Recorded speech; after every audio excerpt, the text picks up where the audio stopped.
నమస్తే, welcome to ఏఐటీవీ. ఈరోజు గాంధీ భవన్లో ఎవరైతే మొన్న జరిగినటువంటి ఎలక్షన్స్లో ఓడిపోయినటువంటి ఎమ్మెల్యే క్యాండిడేట్లు ఎవరైతే ఉన్నారో వాళ్ళందరితో కూడా ఈరోజు పొన్నం ప్రభాకర్ అధ్యక్షతన ఒక మీటింగ్ అయితే జరిగింది. సో ఆ మీటింగ్ సారాంశం ఏంటి, మరి బయటకు వచ్చారు మీటింగ్ కంప్లీట్ అయ్యి. సో మనతో పాటు రోహిన్ రెడ్డి గారు ఉన్నారు, ఆయన అడుగుదాం. ఎందుకంటే ఆయన టీపీసీసీ సభ్యులుగా ఉన్నారు కాబట్టి ఒకసారి మాట్లాడదాం. అసలు లోపల ఏం జరిగింది, దేని మీద ఈ మీటింగ్ జరిగింది అనేది ఆయన అడిగి క్లారిటీ తీసుకున్నాం. సార్ నమస్తే అండి. సార్ మీటింగ్ జరిగింది, ఈ మీటింగ్ మీద చాలా రకాల వార్తలు బయట వినపడతా ఉన్నాయి. అంటే ఎవరైతే ఓడిపోయిన క్యాండిడేట్లు ఉన్నారో వాళ్ళందరికీ నామినేటెడ్ పోస్టులు ఇస్తారు అనేది ఆ మీటింగ్ సారాంశం అని బయట ట్రోల్స్ నడుస్తూ ఉన్నాయి. సో మీటింగ్ మీరు క్లారిటీ ఇస్తారు. నామినేటెడ్ పదవుల గురించి ఇట్లాంటి డిస్కషన్ కూడా జరగలేదండి. ఆల్రెడీ కాంగ్రెస్ పార్టీ మా బీఫామ్ ఇచ్చింది, ఆ బీఫామ్ మీద మేము పోటీ చేసినాము. సరే, దురదృష్టం చాతన హైదరాబాద్లో మేము ఒక్క సీట్ కూడా గెలవలేకపోయినాము. దాని మీద జిల్లా ఇన్ఛార్జ్ మంత్రిగా పొన్నం ప్రభాకర్ గారు వేసిండ్రు. జిల్లా మంత్రిగా ఆయన తొలిసారిగా మీటింగ్ పెట్టిండు. అదేవిధంగా కాంగ్రెస్ పార్టీని ఎట్లా బలోపేతం చేయాలి హైదరాబాద్లో కాంగ్రెస్ పర్ఫార్మెన్స్ ఎందుకు తగ్గిందనే దాని మీద సమీక్షించిండు. ఆయన ఒకటే సూచన ఇచ్చిండు, ఏ విధంగానైతే ముఖ్యమంత్రి గారు ప్రభుత్వ అధికారులకు 18 గంటలు మీరు పనిచేయాలి, లేకపోతే ఇంటికి వెళ్ళొచ్చు. కాబట్టి మీరు కూడా కంటెస్ట్ చేసినా మేము ఇంట్లో వండుకుంటామనే కాదు, మీరు అందరూ కూడా ప్రజలలోనే ఉండాలి, ప్రజలతో మమేకమై ఉండాలి. ప్రజలకు ప్రభుత్వం అందజేసే ఏ పథకాలు అయితే ఉన్నాయో అవన్నిటి మీద కూడా అవగాహన సదస్సులు పెట్టాలి. మీరు ఇంటింటికి పోవాలి, ప్రజలకు మీతో మమేకమై తిరుక్కుంటా ప్రజలకు గవర్నమెంట్ ఇచ్చే ప్రతి ఒక్క స్కీమ్ని కూడా వాళ్ళకి అందజేసే విధంగా మీరు ప్రయత్నం చేయండి. ప్రజలకు ఏమైనా సమస్యలు ఉన్నా కానీ కూడా జిల్లా మంత్రిగా ఆయన దృష్టికి తీసుకురామని చెప్పి డెఫినెట్గా అవన్నీ కూడా నెరవేర్చే విధంగా పొన్నం ప్రభాకర్ గారు చేస్తామని చెప్పి మాకు హామీ ఇచ్చిండ్రు. కాబట్టి 15 మంది కంటెస్టెడ్ క్యాండిడేట్లు ఈరోజు పార్టిసిపేట్ చేయడం జరిగింది. ఆ 15 మంది రేపటి నుంచి 28 నుంచి 6 తారీఖు వరకు జరిగే ఆ కార్యక్రమంలో 6 పథకాలకు ఏదైతే స్కీమ్స్ మేము ఇంటికి తీసుకుపోవాలనో ప్రభుత్వ పరంగా వాళ్ళు అందజేస్తారు.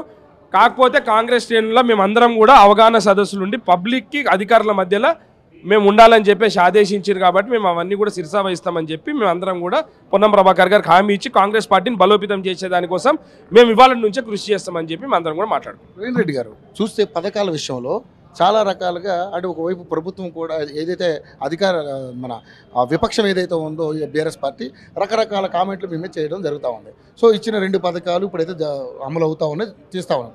కానీ ఆర్టీసీ విషయంలో జరుగుతున్నటువంటి ఏదైతే కొన్ని రకాలైనటువంటి సందేహాలు, దీనివల్ల మళ్ళీ భారం పడుతుంది, లేదంటే ఆర్టీసీ ఛార్జీలు పెంచుతారు, ఇది సక్సెస్ అయ్యేది వ్యవహారం కాదు, ఎందుకంటే మహిళలు జుట్లు బట్టి కొట్టుకుంటున్నారు అనేది రకరకాలుగా వినపడతా ఉంది. సో దీని మీద ఏం మాట్లాడతారు? ఎందుకంటే ఇంకా 4 ఉన్నాయి ఇంకా ఇవ్వాల్సినవి. సో 100 రోజులు కాకముందే ఇన్ని ప్రాబ్లమ్స్ వస్తున్నాయి. ఇంకొకటి 6 నెలల వరకు మిమ్మల్ని టచ్ చేయనన్నటువంటి విపక్షం ఈరోజు 10 రోజులకి మేము దాడి మొదలుపెట్టింది ఏంటి? సార్, నేను ఒక మాట చెప్తున్నా, వాళ్ళవన్నీ కూడా డ్రామాలు స్టార్ట్ చేసిండ్రు. ఏ విధంగానైతే మా రేవంత్ రెడ్డి గారు అన్నారో ఆ డ్రామాలో బయటికి వెళ్తే డ్రామాలు స్టార్ట్ చేస్తాడనే విధంగానే మాట్లాడుతున్నాడు. ఆయన కూడా 10 రోజులు కాలేదు, అంతలోపట్టే వాళ్ళకి అంత అక్కసెందుకు, అంత ఓర్వలేనితనం బయటికి వస్తున్నది. ఈరోజు ప్రతి ఒక్క మహిళ కూడా ఈరోజు ఆనందంగా ఉన్నది. ఆర్టీసీ బస్సులలో వాళ్ళందరూ కూడా అనుకున్న స్థానంలో ప్రయాణిస్తున్నారు. ఎవరు కొట్టలేదు, ఎక్కడో కొట్టుకున్న వీడియోని తీసుకొచ్చి ఇక్కడ పెట్టి వాళ్ళ పింక్ సోషల్ మీడియా అంతా బయట పెట్టి ఏదో మా ప్రభుత్వం మీద బురద జల్లే ప్రయత్నం చేస్తున్నారు. రాష్ట్రంలో నేను అడుగుతున్నాను మిమ్మల్ని, మీరు ఏ సామాన్యునైనా పోయి అడగండి, రేవంత్ రెడ్డి గారి పరిపాలన ఎట్లున్నది అంటే బ్రహ్మాండమైన పరిపాలన ఇస్తున్నాడు. రేవంత్ రెడ్డి గారు వచ్చిన తర్వాత రాష్ట్రం అంతా కూడా ఒక పాజిటివ్ వైబ్రేషన్ వచ్చిందని చెప్పేసి ప్రతి ఒక్కళ్ళు అంటున్నారు. అది తట్టుకోలేక ఇట్లాంటి డ్రామాలు చేస్తున్నారు. కాబట్టి వాళ్ళు దయచేసి చెప్తున్నా, 100 రోజులు ఓపిక పట్టండి, 6 పథకాలు అమలు చేస్తాం. మీరు 2 మేనిఫెస్టోలు ఇస్తే 100 హామీలు ఇస్తే దానిలో పట్టుమని 10 హామీలు కూడా మీరు నెరవేర్చలేదు. మేము 6 2 ఆల్రెడీ చేసినాం, ఇంకా 4 రెడీ చేస్తున్నాం. కాబట్టి నేను చెప్తున్నా, ఈ 28 తారీఖు నుంచి 6 తారీఖు లోపల మేము ఇచ్చే ప్రతి ఒక్క గ్యారెంటీని కూడా ప్రజల దగ్గరికి వాళ్ళకి అప్లికేషన్స్ అన్నీ పోతాయి. వాళ్ళకి ఏ పథకాలు కావాలనో వాళ్ళు దాంట్లో మాకు రిటర్న్గా సబ్మిట్ చేస్తారు. అవన్నీ కూడా అధికారులు సమీక్షించేసి ఎవరెవరికి డబుల్ బెడ్రూమ్లు కావాలన్నా, లేకపోతే 2500 రూపాయలు రావాల్సిన వాళ్ళకు, లేకపోతే నిరుద్యోగులకు యువకులకు ఎవరెవరు కావాలనో ఆరోగ్యశ్రీ కార్డులు ఇవన్నిటి కూడా లబ్ధిదారులకు అందే జరిగే విధంగా 28 తారీఖు నుంచి 6 తారీఖు వరకు గ్రామ సభలు అయితే ఏంది మన ఈ ప్రజాపాలన దాని ప్రకారం అందరి దగ్గర పోతాయి. అందరి దగ్గర నుంచి మేము తీసుకుంటాము.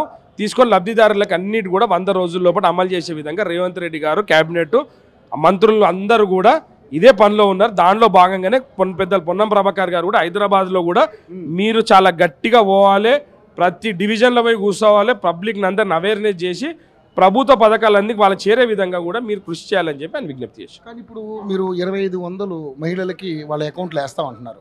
దాంట్లో కండిషన్ సప్లైస్ ఏమైనా ఉన్నాయి? ఎందుకంటే రేషన్ కార్డు ఉన్న వాళ్ళకి ఉన్న వాళ్ళకి కూడా ఏమన్నా లింకులు ఏమైనా అంటే మెలికలు ఏమైనా పెట్టారా ఏంటనేది చాలామందికి రకరకాలైనటువంటి సందేహాలు. గవర్నమెంట్ వచ్చింది, అధికారులందరూ కూడా అడ్మినిస్ట్రేషన్ మార్పులు చేర్పులు జరుగుతున్నాయి. ముఖ్యమంత్రి గారు ఆల్రెడీ క్యాబినెట్ మీటింగ్ పెట్టిండు. నిన్న జిల్లా కలెక్టర్ల ఎస్పీ స్థాయిలో మా అధికారులతో మీటింగ్ పెట్టిండు.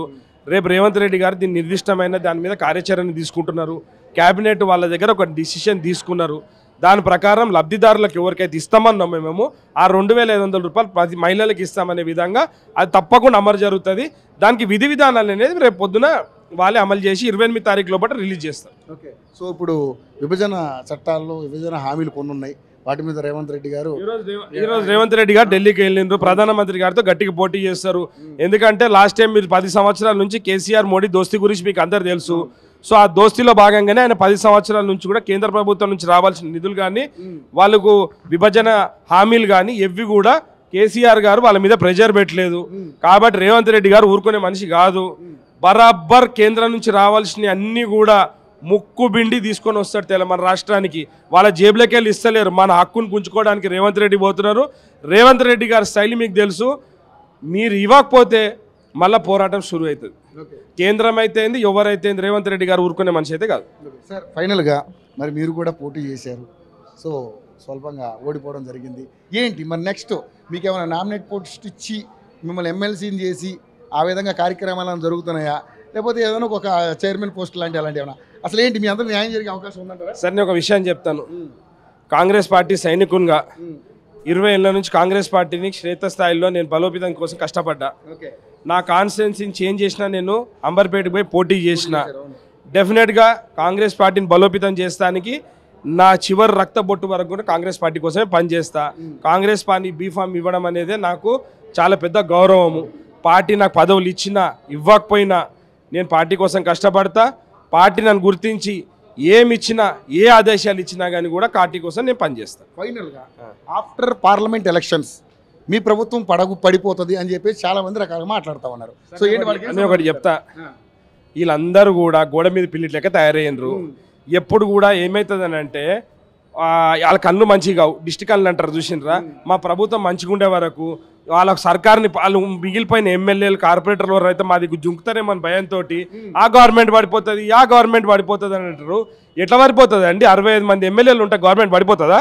అంటే మళ్ళీ లంగ వ్యవహారం స్టార్ట్ చేద్దామని వాళ్ళ ఎమ్మెల్యేలను కొందామనో లేకపోతే వీళ్ళని కొందామనో ఎట్లా తయారవుతుందండి? 39 మందితో గవర్నమెంట్ ఫామ్ చేస్తారా? పోనీ 8 మందితో ఉన్న ఎమ్మెల్యేలతో గవర్నమెంట్ మీరు అన్నారు కరెక్టే, వాళ్ళకి ఆల్రెడీ 7 ఉన్నాయి. మీరే కదా బీజేపీ బీఆర్ఎస్ రెండు సార్. బీజేపీ ఎంఐఎంలు కలుస్తారా? కాదు, బీజేపీ ఎంఐఎల్ ఇప్పుడు కలుస్తారా? కలుమనండి. కలిసినా కానీ కూడా అంత కావు కదా, 55 అవుతున్నాయి కదా వాళ్ళకు, 54. మీ దాంట్లో కొంటే అమ్ముడు పోవడం 30 మంది రెడీగా ఉన్నారని ప్రభుత్వంలో ఉన్న సార్. మేము ఒక మాట చెప్తున్నాం, వాళ్ళ ఎమ్మెల్యేలను కాపాడుకోమనండి. ఫస్ట్ మా దగ్గరకు వచ్చే మొదలు వాళ్ళ ఎమ్మెల్యేలను కాపాడుకోమనండి. వాళ్ళ ఎమ్మెల్యేలు పొద్దున్న లేచి నుంచి దొర అహంకారము 10 సంవత్సరాల నుంచి దొర ముఖమే చూపించలేదు. మా దగ్గరకు వచ్చి చాలామంది ఎమ్మెల్యేలు కానీ కార్పొరేటర్లు కానీ వాళ్ళు ఎంత అసహ్యంగా మాట్లాడుతున్నారంటే దొర అహంకారం అణిగింది, దొర తిమ్మిరి దిగింది, మంచిగా అయింది, దేవుడు చూపిస్తాడు అని వాళ్ళు అన్న మాటలు నేను బయట పెడితే బాగుండదు. కానీ దొర అహంకారం తగ్గిందనే విషయం వాళ్ళ ఎమ్మెల్యేలకు వాళ్ళకు ఉన్న ఎమ్మెల్యేలకు సరిపోతుంది. నేను నిన్న ఒకటి చెప్తున్నానండి, ఒక పెద్ద నాయకుడు నిన్న నన్ను కలిసిండు. 10 సంవత్సరాల నుంచి కేటీఆర్ గారు నిన్న టీఆర్ఎస్ భవన్లో మీటింగ్ పెట్టలేదు. ఇప్పుడు మీటింగ్ పెట్టి మీరు అందరు ఎక్కడ పోవద్దు, మనం ఇట్లనే గట్టిగా పోరాటం చేయాలని నిన్న కేటీఆర్ గారు పిలిపించారట. ఒకవేళ అదే వాళ్ళు గెలిచింటే ఇట్లాంటి మీటింగ్ పెడుతుండే వాళ్ళు నా దగ్గరకు వచ్చి చెప్తున్నారు. వాళ్ళ పెద్ద నాయకులు నా దగ్గరకు వచ్చి ఏం చెప్పారంటే ఒకవేళ గెలిచింటే ఇట్లాంటి మీటింగ్లు పెడుతుండే నా కేటీఆర్ 10 సంవత్సరాల నుంచి మా ముఖం చూసిండా. అప్లికేషన్ ఇస్తే మంత్రులు 10 గంట సేపు బయట నిలబడాలంట. అసలు సామాన్య కార్యకర్తలకు అయ్య కొడుకులు ఎప్పుడు కూడా ఒక్కసారి కూడా టైం కూడా ఇవ్వలేదంట. ఇవాళ కార్పొరేటర్లను కూడా పిలిచి మాట్లాడుతున్నాడు కేటీఆర్ అని చెప్పేసి వాళ్ళు అంటున్నారు. అంటే మీరు అర్థం చేసుకోండి పరిస్థితి ఎట్లయిపోయిందో వాళ్ళది. అంటే వాళ్ళ క్యాడర్ని కాపాడుకునే పరిస్థితిలో ఉన్నారు. ఇక వాళ్ళు మా దగ్గరకు వస్తారా? సూర్యుని ముట్టుతారా? ముడితే ఏమవుతుందో కేటీఆర్కి అర్థమవుతుంది. అది రేవంత్ రెడ్డి గారు సూర్యుడు అంటే. థ్యాంక్ యూ అండి, థ్యాంక్ యూ సో మచ్ అండి.